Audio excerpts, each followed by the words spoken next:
Hello, ladies, once again, coming back at you.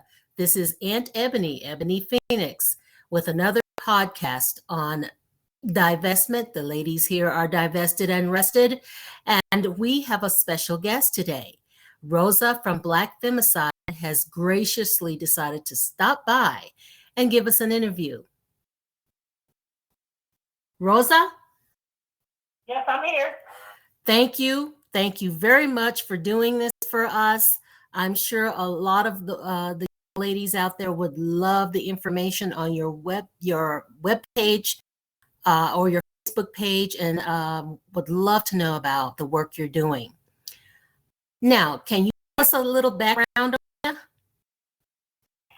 Yes. Hey, everyone. My name is Rosa. I'm a nurse researcher here within the last few years, an independent nurse researcher. I've been a nurse for 31 years. I specifically work in, I'm a behavioral nurse specialist right now, which means I work in mental health. But I also do work in the community that focuses on Black women and girls specifically.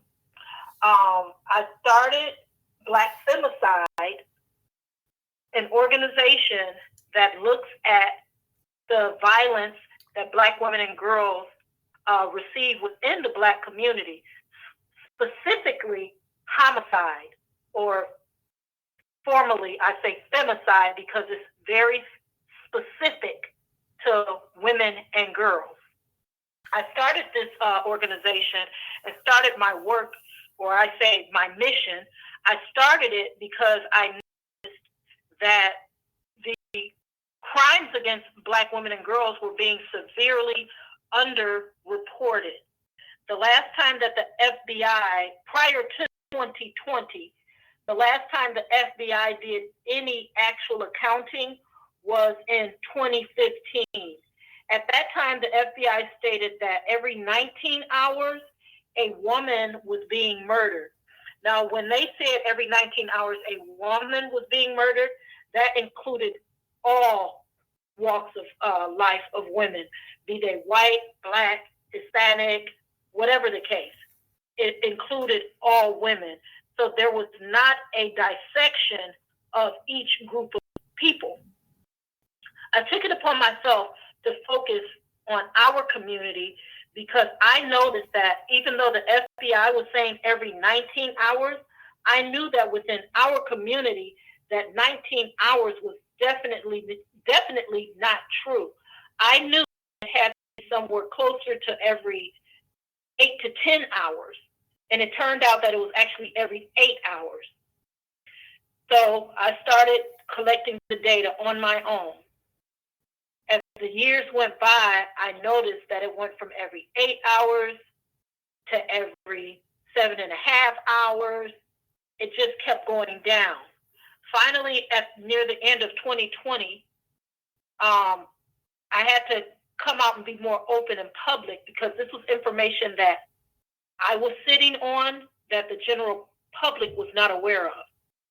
At the end of 2020, I determined, according to my data, that it was every 6 hours that a Black woman or girl was being murdered. And that meant that 4 Black women or a Black woman or girl was being murdered somewhere across America every day. I knew that I could no longer just be quiet. So I call myself a reluctant a reluctant activist because I did not go into this work to become an activist. I was really only doing this work because nobody was keeping account or tally of our community. So again, I took it upon myself to do it. So at the end of 2020, I started using the hashtag every 6 hours. In September of 2021, myself and two other young women that I work with, we had a march in Atlanta on the 25th of September. Oddly enough, 3 days after our event on September 28th, the FBI made public that every 6 hours, a Black woman was being murdered in the United States. And now understand, this came almost 1 year after I had been saying this information. Well, thank you. Thank you so, so much. The community attacked me. They called me divisive. They said that I was an agent, that I was basically like I just really hate Black men. They were saying, calling me everything but my given name. So once the FBI released their data to support what I said, I felt vindicated. Now, mind you, I do not get any kind of grants, money, anything. I solely do this on my own dime, on my own. So I would like to put a little plug in here for you, Rosa. And thank you so much, honey. This is wonderful work that you're doing, and I'm so happy that it was put up on your heart to actually care about Black women and girls getting the media attention that they need in order to spark change. It's obvious that you've sparked some change within the Justice Department. Now, go on. And so with me, like I said, I don't receive, any kind of grants, so, anything. I totally do this for the love of Black women and girls. At the end of 2020, I counted 1,169 victims for that year. The FBI actually said that the number that they had was 1,440. Now, listen to that number. The FBI, who has greater resources, funding, and manpower, said that 1,440 Black women were being murdered every 6 hours. That 1,440 victims, Black women and girls, were murdered in 2020. My number was 1,169.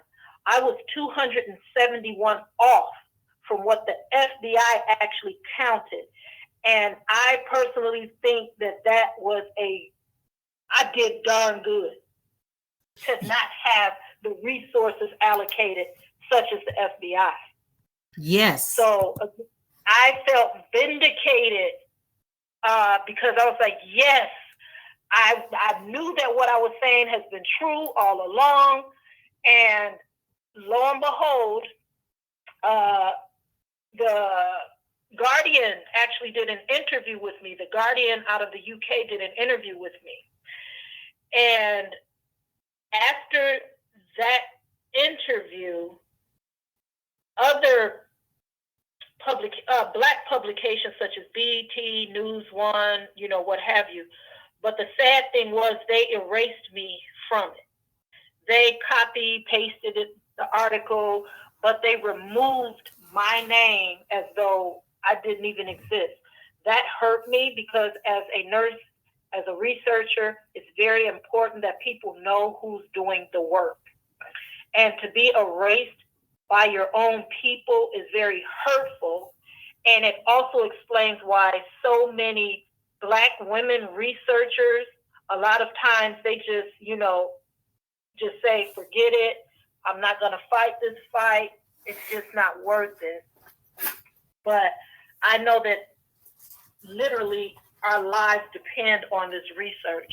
So I'm going to continue to, move forward with continuing the work. Wonderful. And then you hear that, ladies? This is from the founder of Black Femicide page. Please donate and give her your support. She's just a skeleton crew of one and a few others. Please, if you care about girls and women in the Black collective, please donate. I don't care what you donate, time or organizational capabilities. Support, any support that you can send Rosa, you do that, because she definitely deserves that, and basically when Black women and girls deserve it. Now, Rosa, I do have a question for you. Where do you get your data? Oh my goodness.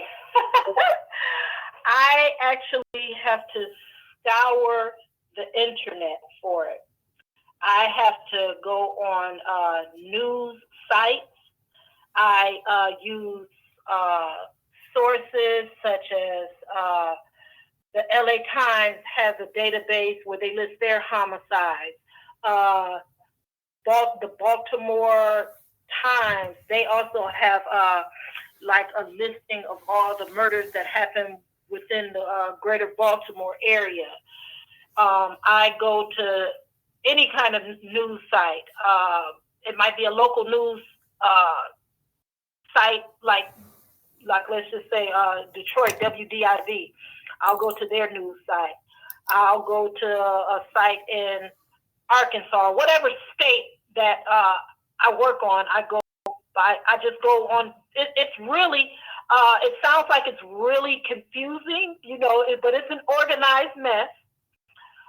So I'm just constantly going to random sites. I get information also from followers. Followers give me very, very good information. Family members contact me. I use gunmemorial.org. I use that site as well, because not only do they post the victims, they also post the links to the news source. So it's really it's a big mountain to climb, the way I have to collect my data. And also I've worked with MIT in the past with a search engine project, and it actually helps me parse the information much better, because in the past, I'm going to let you guys know, I could spend up to 14 hours a day doing this work. And I actually spend every waking hour doing this work.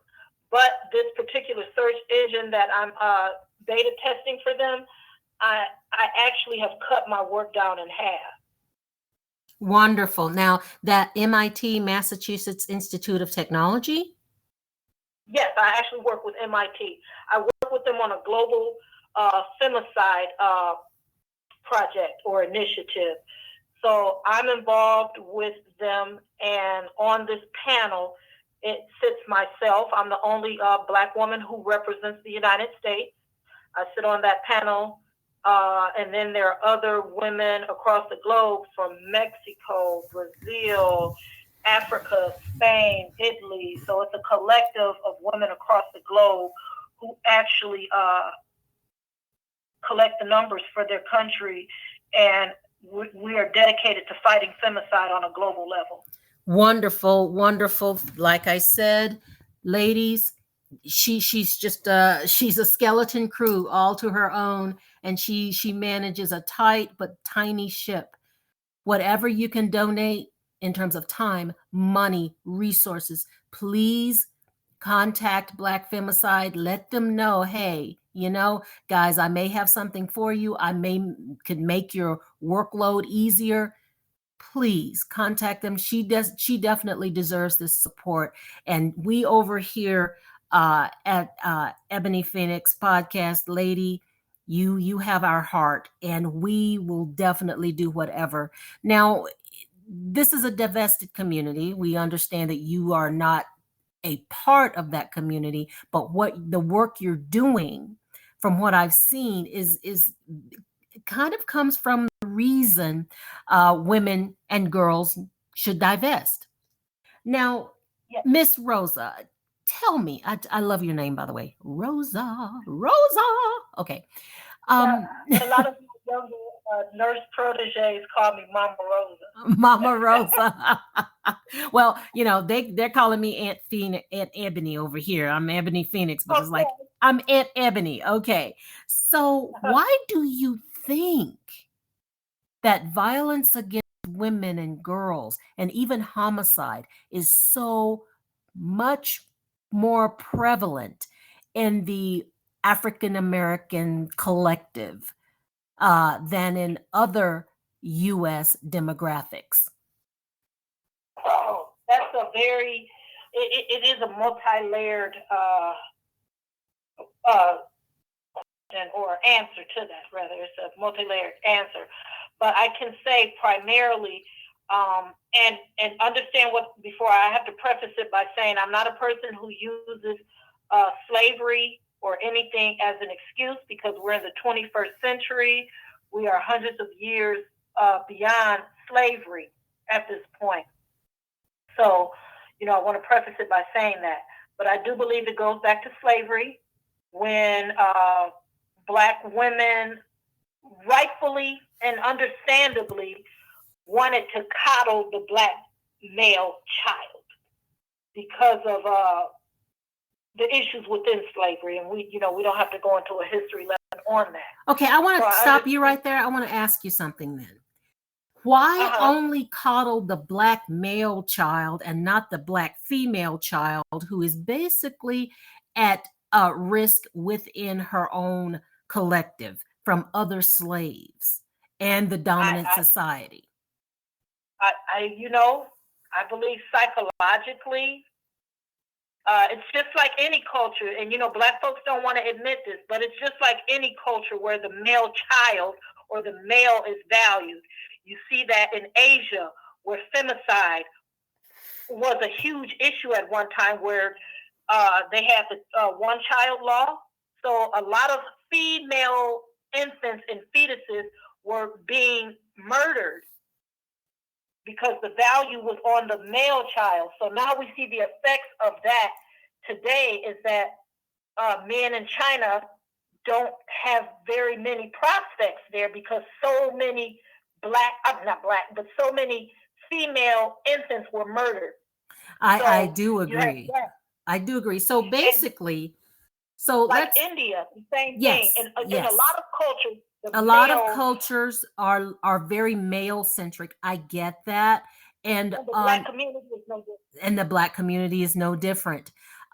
There's a wonderful book I would like to basically give you the name of, so that you can read this book. I mean, we know misogyny is in pretty much every society in the world.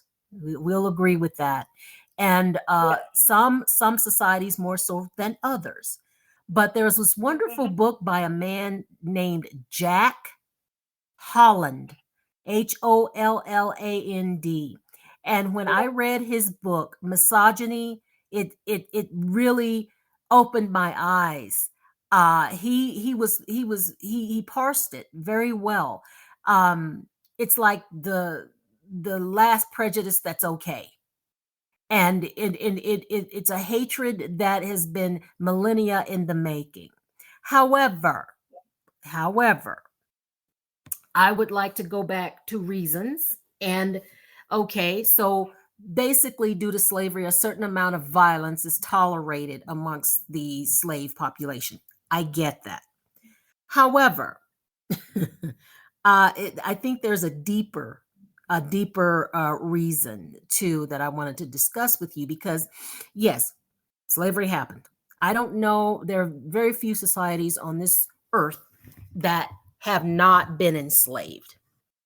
However, and at different, I mean, there are more slaves today than there have been at any point in history. But let's talk about the transatlantic slave trade and how brutal it was. It was brutal on the men as well, the women. It was more brutal on the women because of sexual deviancy and what was allowed. We were used physically as well as sexually. Well, yes, the sexual, our physical abuse included sexual abuse. Absolutely. And yeah, we have to say that the slave trade did a number on the people who were slaves. I can understand those traumatic instances handed down, maybe the next generation that was, maybe the first generation that was free. But what I don't understand is why perpetrate that same type of behavior from the 19th century, God, into the 20th century, God, into the 21st century. We're still seeing Black women and girls killed and used as if they're nothing. Let's talk about the trafficking. So let's just be honest about it. There is a root of misogyny. There's a root of misogyny within the Black collective in the United States. Okay. And I truly believe that. How do you feel about that? I do agree with it. I cannot, there's nothing for me to dispute that with. As I say,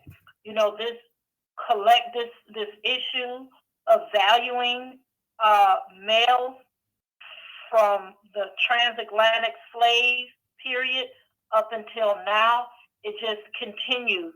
Black women and girls are not valued. And with that devaluation, this is why we are experiencing such high rates of femicide. We're not valued. Our deaths mean nothing. And, basically, crap happens. Right. I was told by a Black man a few days ago on Twitter that more Black women die from diabetes than femicide. Okay, well, we know that's wrong, right? We know that's absolutely wrong. On its head, it is correct, but this is the issue. Diabetes or health issues isn't something that people actively pursue. That happens. Femicide is something that can be prevented altogether. It doesn't have Definitely, to happen. and it does not have to happen. And in fact, a lot of the first thing Black men, a lot of people in the Black collective try to say, well, you're unattractive and it's your fault, and that's why we don't care about you. That's why we won't protect you, blah, blah, blah, blah, blah, blah, blah. Okay, so yes, this is a multi-layered answer to a multi-layered problem. But here's the thing. Let's get back to the gist of it. So we have a special kind of misogyny in the Black community, because I have never seen other communities completely disregard the female or the women and the girls in their community. Okay, so here's the thing. They are killing Black women and girls, but you know what's happening? They're killing off their community as they do it, meaning you're killing off the resources. You're killing off the educated people in the population. You're killing off the people who actually can basically have one foot in a professional world and another foot in the Black collective. And that is the only ladder that is really attaching us to or attaching the Black collective to some good stuff, resources in the dominant community, because Black women go out and get it. Okay? So you're killing off your main resource. You're devaluing your main resource. I mean, I'm sorry. A lot of Black women, they take care of Black men. Yep. They take care of them financially, sexually. Oh, honey, you can do it. Oh, build a bear. What is it? Build a bear workshop. Build a brother. This kind of stuff. And my grandmother told me one time when I was 14 years old, and I was shocked as hell. She said to me, The only thing a girl is worth is shitting out kids. Well, baby, you're a girl too. You were a girl once. And so so basically we have misogyny. We have basically women who devalue themselves. We have Black men who devalue the women, and a community that devalue the women. Why in the world, Rosa, would one want to stay? There's no reason why a sane person would stay. Exactly. I mean, it's insanity. Insanity. Self-preservation is the number one rule of nature. For some reason, Black women have that sense of self-preservation has been switched off in us. Yes, and it's because of generations of indoctrination where we're taught to view every strange Black man or strange Black boy as that could be your father, your brother, your son, even if you don't even have kids. They want you to look and personalize random Black males as a part of you. Now, that's a part of identity. Black women's identity is supposed to be wrapped around that Black male, no matter who it is. However, the identity of Black men is say, hey, I'm an individual. I don't need you. I don't want you. I don't have to care for you. I don't have to provide for you. I don't have to protect you. In fact, when I am frustrated, you're the first person I'm going to beat down. That's right. So here's the thing. So yes, you are absolutely right. I do agree. It's multi-layered. So the misogyny is soaked into the religion. And we know what Black churches are like. Amen. Amen. So yeah, we're going to have our own little amen corner. Amen, sister. Woohoo. Okay.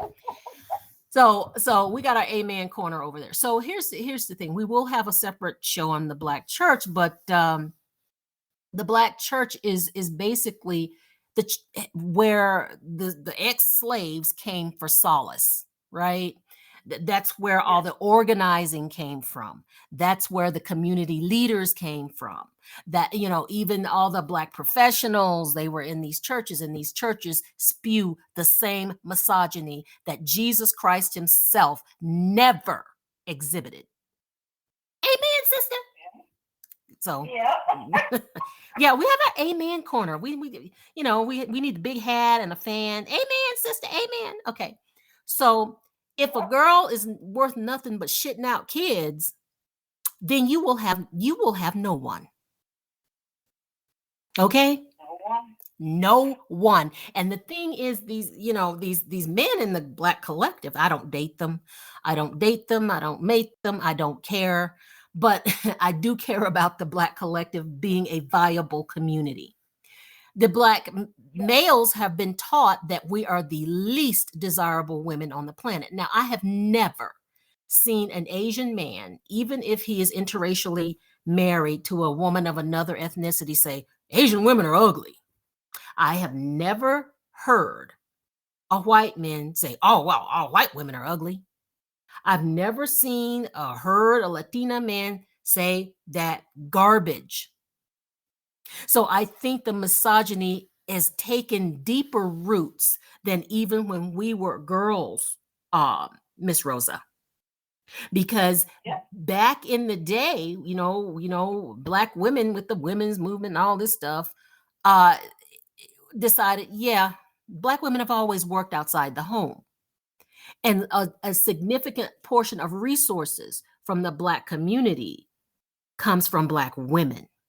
So our men, or they like to say our men, but the men in the collective, that's where they get their resources from when they get out of jail, when they're in jail, when they're about to go to jail. They've got Black women and girls marching on the streets, and they don't care not one iota about them. That is insanity. So we've got the misogyny. We've got the blood-soaked church, because a lot of women have been told, take your beatings like a woman. Take your cheating like a woman. And my poor grandmother went through that. Maybe if you change your attitude, he'll change. Yeah, I was thrown out of the family for a lot of reasons, but one of the reasons is I don't take beatings from anyone. I saw my mother brutalized. I mean, she was brutalized when pregnant, especially when she was pregnant. She was kicked while she was pregnant, 8 months, beat down, skull cracked. And I'm watching all of this and I'm like, you know what? I don't think marriage is a good thing for me. See ya. So it was easy for me to just divest from that part of it alone. But then the financial abuse, she was the only one who would work consistently. So he'd go beat her up, take her money, and he would have a good time partying with other women out on the weekend. Then he'd come back. And I'm looking at my mother as I was growing up, incredulous, like, which, do you know what he just said to you? Or you know what he just did? She was supposed to go to work, make money for him. He takes the money. Now, even though he always had opportunities for higher income, okay, back then labor wasn't as cheap. So, but he would, I don't want to go to work. I'm hungover. He would tell me to go and call in to his boss. I was like 9, 10, 11, 12, 13. You see what I mean? But these are the people who are valued. These are the people who are being coddled. And they're not just coddled in the Black community anymore, or the Black collective. They're being coddled by the media. And I think that is why, Miss Rosa, you're being erased from your own work. Exactly. Why would they want to, I don't know. It's sick. It's sick. It is sick. And you have a sister who's basically single-handedly trying to help the Black collective, but because she has, I don't know, I think you have a vagina, a uterus, and a couple of boobs, that just changes everything. Michael Jordan's not doing this work. These stupid actors and rappers are not doing this work. They don't care. They're some of the perpetrators. They will kill you flat. Okay. Megan Thee Stallion got shot in the foot by some idiot. And, they got mad at her for being shot in the foot. They blamed her. And that's the same thing that I see in my work. I cannot tell you how many times, and because I love Black women and girls, I actually delete comments and ban people from the page because I see that as violence.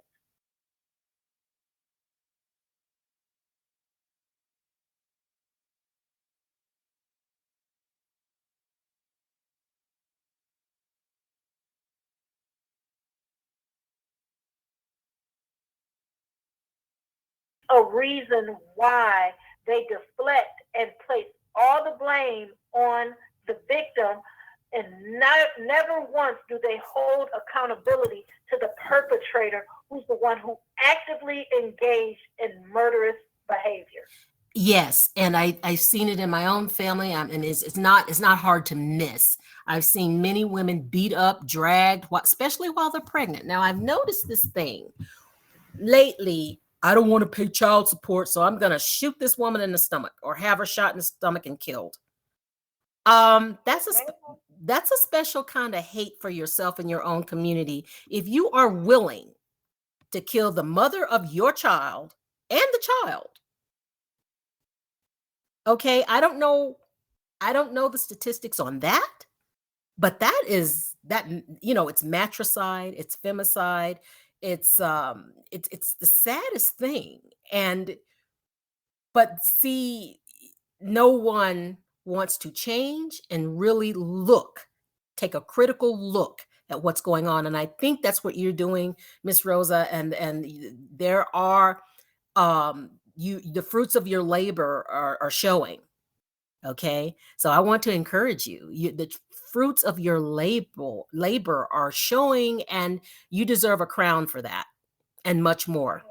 And thank you And I so much. and I appreciate it, and I graciously accept.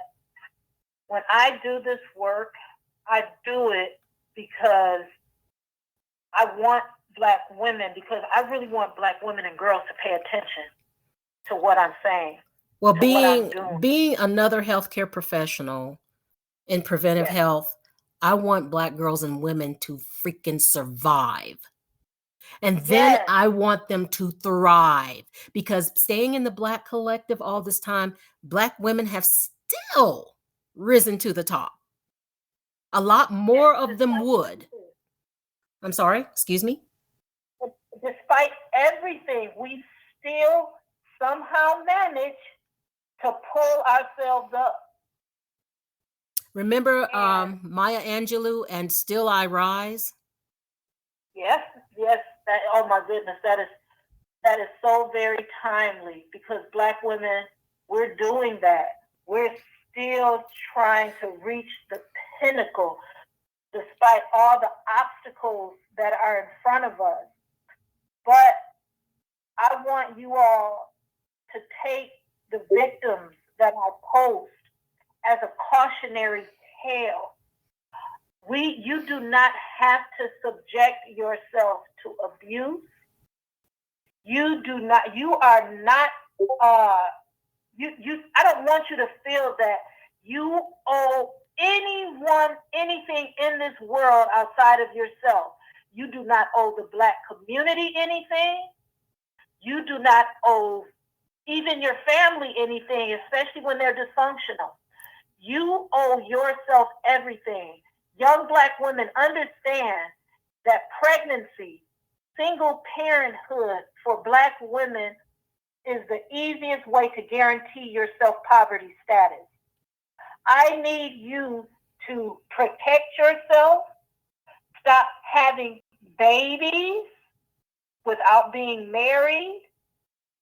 I know people might say, oh, this is respectability politics. No, it's not. This is about protecting yourself. This is about survival. Has everything to do with, as you said, surviving and thriving. Now, I would, as far as getting married, okay. My parents were married. I came from a two-parent home mostly. And that idiot that she married, she was basically pressured into staying with him by her family. And I think that, my sisters felt pressure to stay in unstable and unfair marriages. If you can't be a friend to someone and respect them, you don't need to be in a relationship with anyone. No, you don't. So I would, yes, ladies, you deserve respect. Go back to my last podcast, part 9, about a girl's birthright. You deserve safety. Okay. You deserve provision. You deserve education. You deserve acceptance. But if the Black collective is keeping you from having those things, you got to go. Save yourself and don't have anybody's doggone baby. And ladies, if you haven't had any children yet and you're young, at least wait to 30 to even think about having a child at all under any circumstance, because that gives you time to figure out who you are, to get your monies together, get your income together. Not to say that things can't happen. Yeah, things can happen, but you will be better prepared, because if you want to have a baby by one of these guys in the Black collective, I don't care how much money he has, that doesn't guarantee you or your baby anything. I don't care if he puts a diamond on your finger. Okay? I don't care if he puts a band on your finger. That can be a trap. So basically, please look out for yourself. Look out for yourself. So some of the things Miss Rosa, that you were talking about the multi-layered answer. So we have misogyny, and the Black collective in the United States has a special kind of crazy misogyny going on. It seeps into the church, okay? And basically the message gets communicated to everyone verbally and by shunning. The Black community, I've noticed that people who are educated tend to get shunned. And why? That is that there's a whole nother can of worms for that one. And they don't like smart women at all. So all the degrees on your wall is a turnoff for them because they haven't done it. The men collectively have not done it. Well, they don't want to, because it doesn't serve them.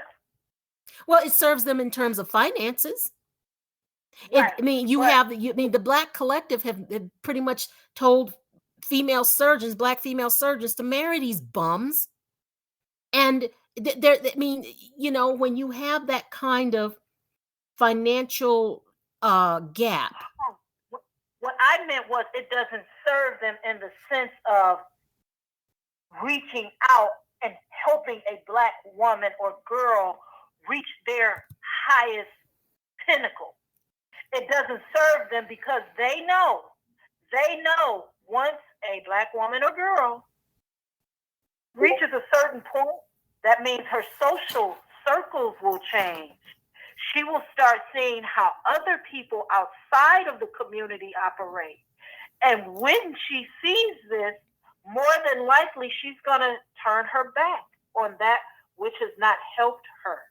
Hopefully that will happen, because when there are Black women now and Black girls who are reaching their highest potential, that's the potential that Miss Rosa wants you guys to have, the highest potential. Don't let the Black collective change the trajectory of your life. Now, the Black collective will say, well, it's because you Black. It's because you Black. You ain't getting nowhere because you Black. Nah. Don't accept that. The trajectory of your life can go as far as you can take it. Yes, you're going to meet racism. You're going to meet classism. You're going to meet all kinds of assholes in the world. Everybody meets an asshole. But when your community or when your collective is trying to hold you down like brick blocks around your neck, you got to go, lady. And you've got to cut the ropes and fly. And understand that the Black community, with this indoctrination, once again, we're talking about the multi-layers, they instill fear in Black women. They instill fear in Black women and girls from a young age. This is why racism seems to be the one constant that Black men like to stand on. Oh, they love that. They love that. They want Black women to think nobody else wants you. You're not good enough. If you go over there, they'll harm you. Now, let me tell you something. Yes, I'm not a part of the divested community, but I have a lot of allies in the divested community, and I want you to hear what I'm saying. Please go outside of your off your block.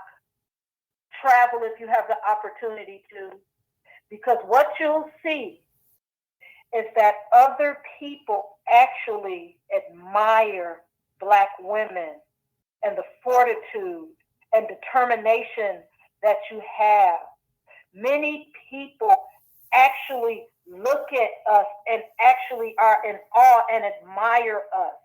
When I lived in Germany, people told me, tried to stop me from living there with my children. That was some of the best living I've ever had. Okay, who tried to stop you, Miss Rosa? Who tried to stop you? The Germans or the Black collective? My Black family. Oh, yeah. Black friends. Even if it was somebody who wasn't really familiar with me, who might have heard me talking to someone, they felt comfortable enough to interject in the conversation. Oh, and So also, yes, Miss Rosa, tell us how you felt when you were in Germany. I felt safe. I did not feel like I was going to be killed at any given moment when I stepped outside my door. I did not feel like my daughters were unsafe. I felt like a normal human being. Amen. Amen. The amen corner. I felt like what other people talk about. I actually felt like a human. I did not have to live my life as my skin. I actually lived in who I was as a person without the focus being on my skin. Exactly. I don't know how many of you have ever traveled outside of the United States, but there are Black people living their best lives. They're living well. When I even traveled somewhere as close as Canada, this is when I knew that the United States was lying to us. And I travel frequently to Canada. In fact, I consider it my second home. I would frequently, because I lived in Michigan and I'm very close to Canada, so I spent just as much time in Canada as I did as in Michigan. But on this particular evening, I actually went over there. It was a billiards game, and I went over there to watch a billiards game. And I had to go to the store that was next to the billiard hall. Anyway, as I left out of the billiard hall, I saw two little elderly white women walking casually down the street at 8 o'clock at night. And now that's wonderful. Now see that there you go. When I saw that, I said to myself, if elderly women feel comfortable walking the streets at night, I'm doing something wrong. Well, I wanted you to give us that experience so that they will see, these Black women and girls will see that there is something on the other side. The Black collective wants you to live in your skin and live afraid, because they have convinced a lot of Black women and girls that, well, our trajectory in life, our potential is tied to that of the Black man, and nothing could be further from the truth. And in fact, I've had the pleasure of being able to live outside of my skin in the United States. Yes, sir, Reedy D. And you know how I did it, Miss Rosa? How was that? I did it. Now, see, Miss Rosa's going to interview me now. I did it. I did it by leaving the slave narrative behind. I did it by divesting. I did it by not walking around in Blackistani circles. I did it by dating and marrying out. And I did say marry, ladies. Okay? That's how I did it. I did not live in fear of somebody's being upset with my. And yes, I have walked into professional positions where people were upset that somebody with my skin color is there. Tough. There's a whole big world out there. Okay? There's a whole big world out there. And that's why I divested. I divested at age 12, really. And when I was starting to date, people tried to force Black dudes on me. And I'm like, nope. And it's not because they were Black. It was because I had nothing in common with those guys. Okay, nothing. I couldn't talk about stuff that I've learned. They would get upset. Oh, let's just make babies. Oh no, not making babies at 17. Oh no, not making babies at 21. Oh no, not making no doggone babies at 25. No. I had my first child when I was 30, almost 31. And I was ready for that little baby to come. Now that's a whole lot of difference. Did you hear what she said? She was ready. Psychologically, she knew for herself that she was ready. Many times these young girls are getting pregnant because they're just repeating the behaviors of their mother, their sister, or other women and girls in the neighborhood. Because if you don't wake up, you actually will become a product of your environment. But you don't have to be a product of your environment. Now, Miss Rosa, say that louder, please. Raise your voice, Miss Rosa. Amen corner. Amen. Go ahead. You do not have to be a product of your environment. I'm going to give you a little bit about myself. When I grew up, when I was in high school, I lived in the inner city on the northeast side of Detroit. You can look at it on a map and see where it is. I'll say it's a 8 Mile and DeQuinder area, and it was a rough area. We're talking about from 83 to 87. I lived in this area with my mom, and it was crack and all of that stuff was going on. I knew that I did not want to be a part of that culture. I went to school every day. I read. I did not immerse myself in the goings on in the neighborhood. In fact, my mother wanted better for us. I was the oldest of 4, so I had 3 siblings under me, a sister and 2 brothers. Not any of us became a product of that environment. I would go to school Monday through Friday, and because I was in advanced placement, or I think they called it A2P2 back then, Advanced Academic Placement Program. I was a part of that program. So on Saturday, guess what? I went to Wayne State University, one of the top urban universities in the U.S. They have a very good medical school there as well, internationally recognized.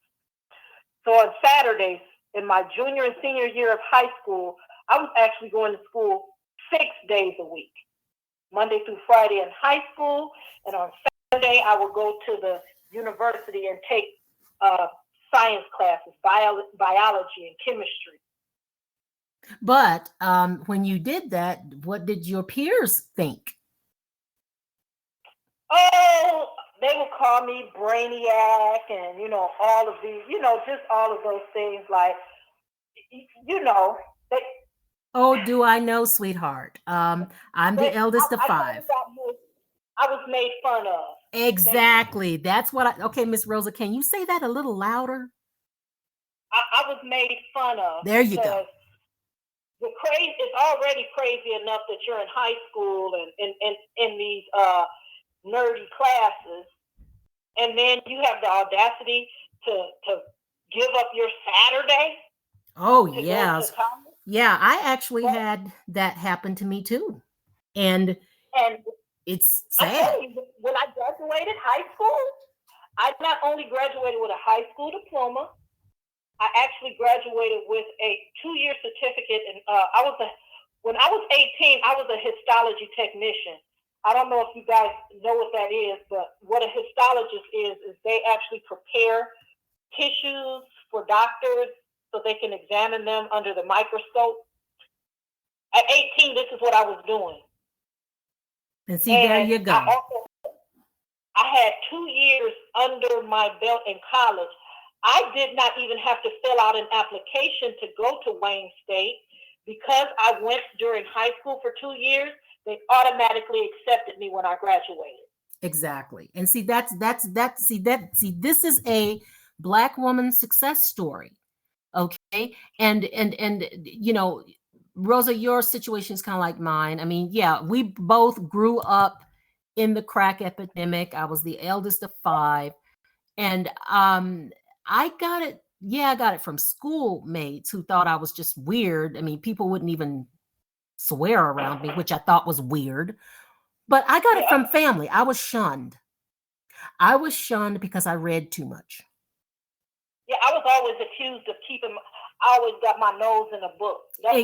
You always had your nose in a book when you can go out and be screwing Leandre and get pregnant by now, right? Right. So here's the thing. They get pregnant. So, but like she was saying, when you expose yourself to something different, when I went to that class on Saturday, I had never been exposed to museums and whatnot, right? Wayne State University is in the center of what they call the cultural center. So you have museums, libraries, different types of programs. I started going to the Detroit Institute of Arts. When I would get out of my class, I would go over to the Detroit Institute of Arts and look at art from around the world, things that I did not know existed. I started meeting with different people who was, when you start seeing the docents and everything at these museums, they get to know you. Exactly. And so you get to know people and you get exposed to different things and different people. And when you start opening your horizons, that's why it's very important, Black women, for you to start doing things outside of the box. Amen. Amen, Courtney. Now, I do have a question. Now, Reverend Rosa, love the sermon, girl. Love that sermon. Amen. Amen. Can we get any more amens? Yay! Amens. Okay. Now, my last question to you. I will be interviewing you again. My last question to you, lady. Why do you not consider yourself a part of the divestment community? The reason being is because of the work I do specific to talking about divestment. Because I talk about homicide, I talk about abuse and violence. I don't consider because I never get on platforms and talk about that type of thing. I'm just sitting up here sounding the alarm about the violence that's being perpetrated against us. Now, I hope that Black women and girls, young women who see this will change the way that they navigate throughout the world daily. I want them to see that they can move differently. They don't want to end up on my page. I don't want to post about you. So it's really, for what I do is more statistical research analysis, and that information can be used by those who understand what I'm doing. I understand. I understand. But would you consider yourself individually a divested woman or not? I consider myself a sovereign woman. The divested is not a bad word. It's just that I just say sovereign because I've been sovereign for a very long time. Sometimes the messaging is not clear, or people are getting mixed signals that Black women are specifically saying that white men are the answer to things. Me personally, I don't think any man is the answer to anything. Amen. Especially for Black women. Amen. That's why I say I consider myself sovereign. Okay. But if you're talking about divested, I will say this. I am a divested woman in the sense that I have removed myself from everything toxic, and that includes the Black community, that includes people of my own family, that includes urban centers. So yes, in that sense, yes, I'm divested because I'm divested from everything toxic, and that includes people, places, and things. Amen. Amen, Corner. Woo, yay. All right. So Reverend Rosa, we got it. Yay. So here's the thing. And the reason I asked you that, because and the reason I am actually doing this series is because people are confused about what divestment truly is. They are confused because the waters have been muddied, and the message has been muddied by women who are not divested, but they do have an agenda. Our agenda, my agenda. Yes. You have your own amen corner over there. Okay. So my agenda is to get Black women and girls to safety so they can at least survive and then thrive. Miss Rosa, your work will help me do that. There are other people, divested zealot, my queen. I love her. And my little Lexus Exodus, my little princess, she's my princess. They are giving a very consistent message. No one else that I know of is. Now, there is one YouTuber simply says she is basically sounding the alarm also. Now, so I don't like the idea of people taking divestment and co-opting it for their own means, but people do that. They do that for the coin, okay? But Black women and girls are going to get lost and killed in this. So thank you, Rosa. We're out of time. You've been wonderful. I would love for you to come back. Will you come back? I definitely will come back. And in fact, I will, invite you to speak on my channel. Wonderful. And I will, Miss Rosa, Reverend Rose. Everybody, give a wonderful applause, a round of applause to Reverend Rose. Woo! Yay!